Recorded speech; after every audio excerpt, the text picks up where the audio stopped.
Hello friends, स्वागत है आप सभी का आपके अपने चैनल लेके एकेडमी पर। और आज फिर से हाजिर हुआ कुछ जानकारी के साथ। कल से ही चल रहा है बीएड वर्सेस बीटीसी का मामला, अभी सुप्रीम कोर्ट से कल आया और बीएड को प्राइमरी से बाहर कर दिया गया सुप्रीम कोर्ट के आदेश से। तो उसी पे थोड़ी सी डिस्कस कर लेते हैं।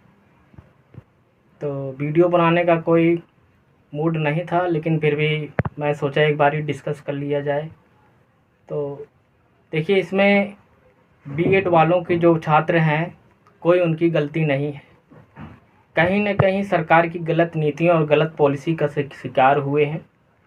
ठीक है, 2018 से लेकर केस चल रहा था और 2023 में फैसला आया। 5 सालों बाद फैसला आया।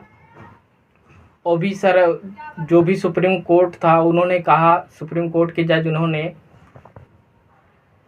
86 संविधान संशोधन जो आरटी एक्ट है उसके अकॉर्डिंग उन्होंने बताया कि जो ये एनसीटी द्वारा डिजाइन किया गया है बीएड कोर्स, उनका कहना साफ साफ है कि यह प्राइमरी के लिए डिजाइन नहीं किया गया है। ठीक है, उनका ये साफ साफ कहना है कि प्राइमरी के लिए डिजाइन नहीं किया गया है कोर्स। ये कोर्स सेकेंडरी हायर एजुकेशन के लिए डिजाइन किया गया है। ठीक है, यानी बीएड वाले अपर प्राइमरी से लेके टीजीटी पीजीटी और आगे नेट तक पढ़ा सकते हैं। ठीक है, टीजीटी पीजीटी हो गया और अपर प्राइमरी से लेके एलिजिबल होते हैं। क्यों भाई, अभी तक बीएड वाले भी पढ़ाते थे प्राइमरी में, और ये कोर्स जो डिजाइन किया गया था, इसमें छात्रों की तो कोई गलती नहीं थी है। इसमें छात्रों की कोई भी गलती नहीं थी, क्योंकि एनसीटी ने इसे डिजाइन किया था। तो कहीं ना कहीं सरकार की गलती रही होगी। ठीक है, और अभी तक जब बीटीसी नहीं था, बीएसटीसी नहीं था, उसके पहले ही बीएड था। ठीक है, उसके पहले से बीएड कोर्स को डिजाइन किया गया था। उसके पहले बीएड कोर्स हर जगह प्राइमरी में, हर स्टेट में एलिजिबल था।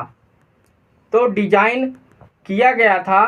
तो उस समय क्या बच्चे नहीं पढ़ते थे प्राइमरी में? क्या टीचर नहीं पढ़ाते थे? ये बीएड वाले ही तो पढ़ाते थे। ठीक है, अब जो है सुप्रीम कोर्ट ये कहता है कि आप जो है बीएड वाले चाइल्ड साइकोलॉजी को अंडरस्टैंड करने में एलिजिबल नहीं है, सक्षम नहीं है। आप चाइल्ड साइकोलॉजी नहीं समझ सकते हैं। क्यों नहीं समझ सकते हैं? पहले भी तो यही छात्र पढ़ाते थे बीएड वाले। बीएड वाले पहले भी तो एलिजिबल थे, पढ़ाते थे। तो अब क्यों नहीं पढ़ा सकते हैं?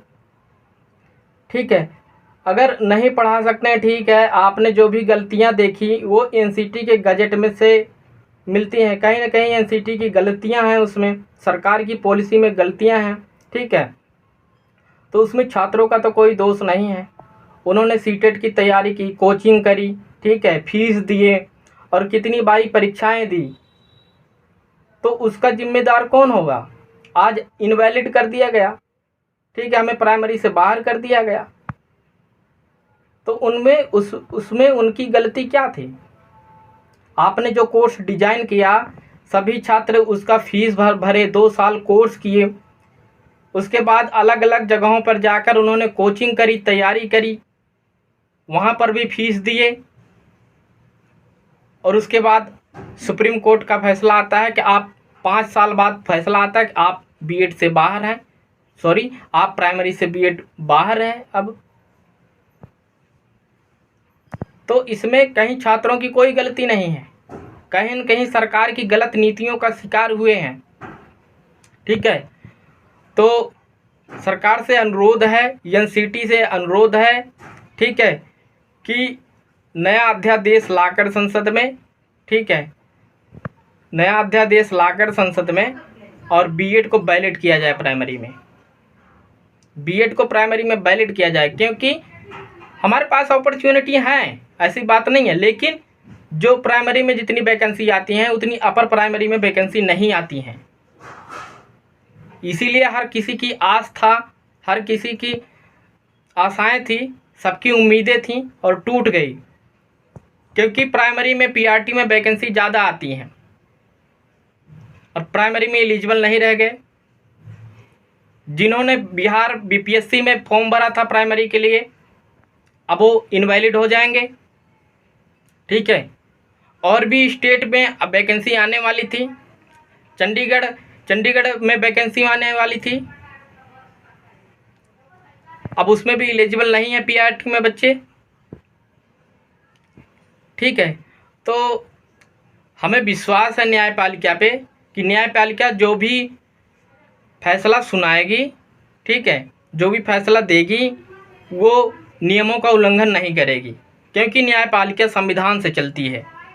ठीक है, तो इसमें गलती छात्रों की नहीं है, ना मैं दोष न्यायपालिका को दूंगा।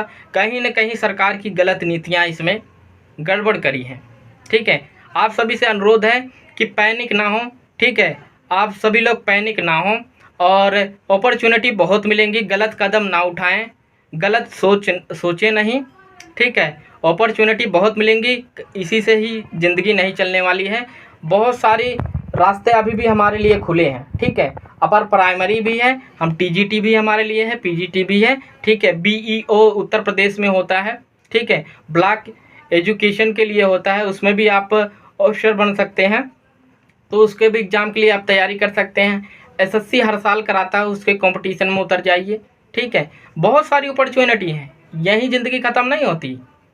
ठीक है, तो आप सभी से अनुरोध है कि कोई भी भाई बहन, कोई भी छात्र कृपया गलत कदम ना उठाएं, गलत सोचें नहीं, क्योंकि आपका भी अपना परिवार है। ठीक है, आप अपने परिवार के बारे में सोचें और बहुत सारी अपॉर्चुनिटी हैं, उनके लिए तैयारी कीजिए। आप सक्षम हैं, हर कोई एग्ज़ाम क्वालिफाई कर सकते हैं, आप में कैपेसिटी है। ठीक है, तो आप सभी से इतना ही अनुरोध है कि जो भी होगा, अभी संघर्ष यहीं ख़त्म नहीं होता है, फिर से लोग संघर्ष करेंगे, सब मिलकर संघर्ष करेंगे। ठीक है, प्राइमरी के लिए, बाकी अपर प्राइमरी और सब चीज़ों के लिए एलिजिबल हैं, तो इतनी भी टेंशन लेने की बात नहीं है। ठीक है, तो इसी के साथ वीडियो को समाप्त करते हैं। ठीक है, वीडियो अच्छी लगे तो लाइक शेयर सब्सक्राइब कर दीजिएगा, वैसे कोई बात नहीं अगर नहीं भी करेंगे तो। ठीक है, तो इतनी सी बात थी, इसी के लिए डिस्कस करना था। मैं कहा एक बारी डिस्कस कर लेते हैं अपने मित्रों से कि कहीं न कहीं हमारा आपका गलती नहीं है, गलती कहीं न कहीं सरकार की पॉलिसीज़ का है। ठीक है, और देवेश भैया बहुत अच्छे से पैरवी किए, बहुत अच्छा संघर्ष किए, उनको हमेशा याद किया जाएगा। अभी भी वो संघर्ष करने के लिए तैयार हैं, सब लोग उनका साथ दीजिएगा। बहुत अच्छे हैं वो और बहुत अच्छे से लीड कर रहे हैं टीम को। थैंक यू सो मच आप सभी का।